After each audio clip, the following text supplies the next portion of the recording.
श्री कृष्ण की प्राप्ति करा दे, ऐसा शास्त्र साधन, पवित्र साधन हमको बताइए। और प्रशंसा करते हुए कहा कि देखो, चिंतामणि लोक सुखम सुरुद्रु स्वर्ग संपदम प्रयच्छति गुरु प्रीतो वैकुंठम योगी दुर्लभम।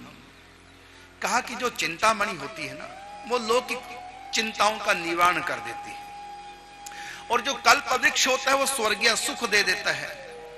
लेकिन प्रयच्छति गुरु प्रीतो, यदि गुरु प्रसन्न हो जाए, संत प्रसन्न हो जाए, तो ये चिंतामणि की तरह लौकिक सुख भी दे सकते हैं और कल्प वृक्ष की तरह परलौकिक सुख भी दे सकते हैं, और इससे भी आगे अलौकिक परम धाम वैकुंठ। तो कहा कि प्रेक्षति गुरु प्रीतो वैकुंठम योगी दुर्लभम।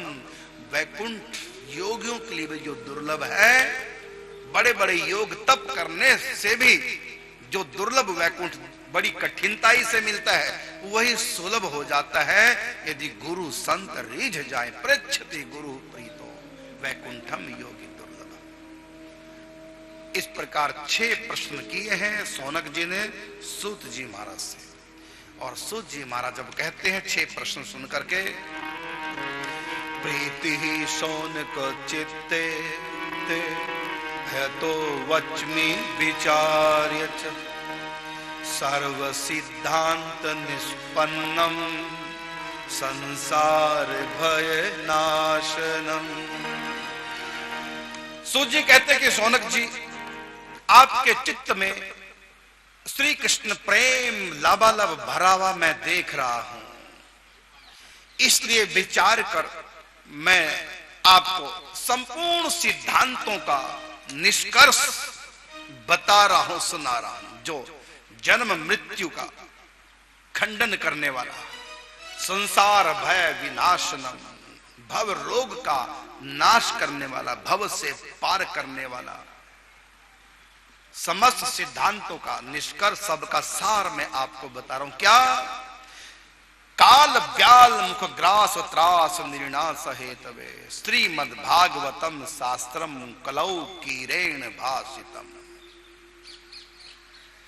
कहा कि काल रूपी व्याल के ग्रास के त्रास से बचने के लिए एक उपाय है, वह है भागवत कथा, जिसका वाचन सुखदेव जी ने महाराज परीक्षित के लिए किया है। इन कथाओं को सुने, पढ़े और इनका मनन भी करें, चिंतन करें। भागवत में जो भी श्री कृष्ण की ऐश्वर्यमयी माधुर्यमयी लीला है, आंख बंद करके हम भागवत जी की लीलाओं का चिंतन करें। यदि चिंतन नहीं हो रहा तो बार बार कथाओं को सुनते रहे, प्रतिदिन सुने। प्रतिदिन ऐसा सुयोग नहीं बनता तो घर में बैठ करके भागवत जी को पढ़ें और ध्यान पूर्वक पढ़ें, उन लीलाओं के चिंतन में मन लगाएं। बस भव सागर जे पार चह पावा, राम कथा ताकर दृढ़ नावा। भगवान की कथा दृढ़ नौका के समान है भव सागर से पार जाने के लिए। तो कैसे?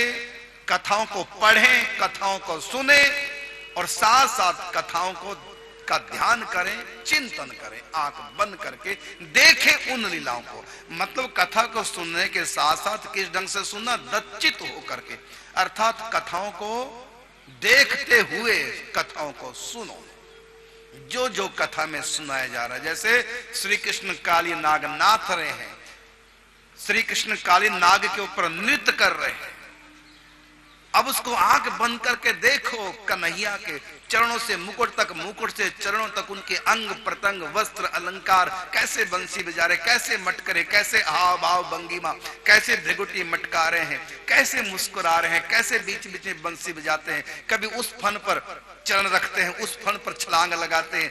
तो इस प्रकार से फनों पर नृत्य कर रहे हैं। तो घंटों घंटों नृत्य करते हुए कन्हैया को देखते रहो। कभी चरणों की तरफ ध्यान जाए, कभी नूपुर की तरफ ध्यान जाए। लाल लाल तलवे हैं, कभी उनके वस्त्रों की तरफ, पीताम्बर की तरफ, कभी बाजूबंद, कभी गले के हार सुंदर, कभी नेत्रों को देखो, कभी भृगुटी को देखो, कभी तिलक को देखो, कभी घुंघराली अलकों को देखो, कभी मोर पंख को देखो, कभी मोर मुकुट को देखो, कभी कानों के कुंडलों को देखो। ऐसी मनी मन चिंतन करते और कन्हैया नृत्य कर रहे हैं काली नाग के ऊपर। इस प्रकार कोई भी लीला आप पढ़ रहे हैं, बस पढ़ करके भागवत जी बंद, आंख बंद करके बैठ जाओ। जो भी लीला पढ़ी है अब शुरू से अंत तक उस लीला को देखो, वहां का दृश्य देखो, ठाकुर जी के वस्त्र अलंकार देखो, अंग प्रत्यंग के दर्शन करो, उनकी लीलाओं के दर्शन करो। वहां का कैसा माहौल है, कैसा वो दिव्य वृंदावन है।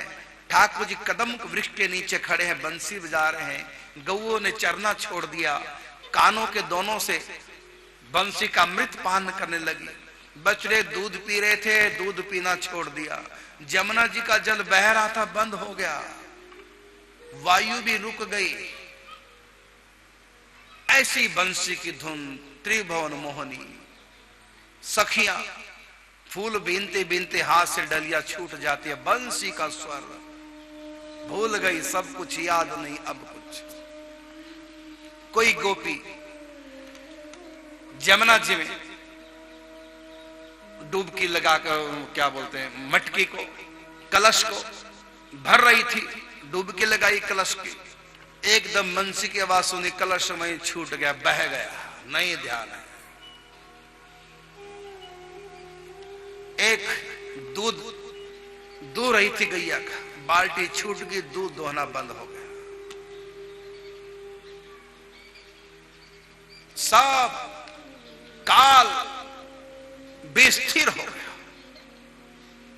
शंकर जी की समाधि टूट गई, ऋषि मुनियों की समाधि टूट गई, ऊपर से देव वृंद पुष्पों की वृष्टि कर रहे हैं कन्हैया के ऊपर। ग्वाल बाल सब कन्हैया के सामने सन्मुख बैठे, बस आंखें बंद, बंसी की ध्वनि सुन रहे हैं। अब दृश्य का दर्शन करो, कैसे ग्वाल बालों की वेशभूषा, एक तरफ सखियां फूल बीन रही थी, डली हाथ से छूट गई, पड़ी है मगन बंसी के धुन में। इस प्रकार आप लीलाओं का चिंतन करो, आंख बंद करके। ध्यान घनश्याम का दीवाना बना देता है, दिल को ही गोकुल तो बरसाना बना देता है। चिंतन करो इन लीलाओं का। तो कहा कि भागवत कथा नहीं, ये भागवत लीला है।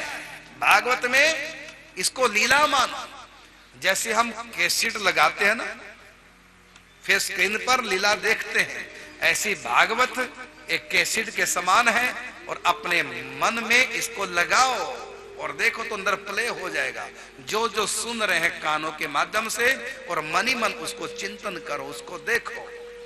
प्रतिदिन 3 घंटे लीलाओं का चिंतन करो, पठन करो, श्रवण करो। यहां तो साल में एक बार कथा होती है ना, बाकी दिन संसार का ही चिंतन होता है। तो इन लीलाओं को सुनो, पढ़ो, मनन करो, तब ये भागवत कथा क्या करेगी? का काल व्याल मुख ग्रास त्रास निर्णास हेतवे श्रीमद भागवती कथा शास्त्रम कलौ किरेण भाषितम। सुखदेव जी ने कलयुग के जीवों के लिए भागवत कथा प्रकट की है।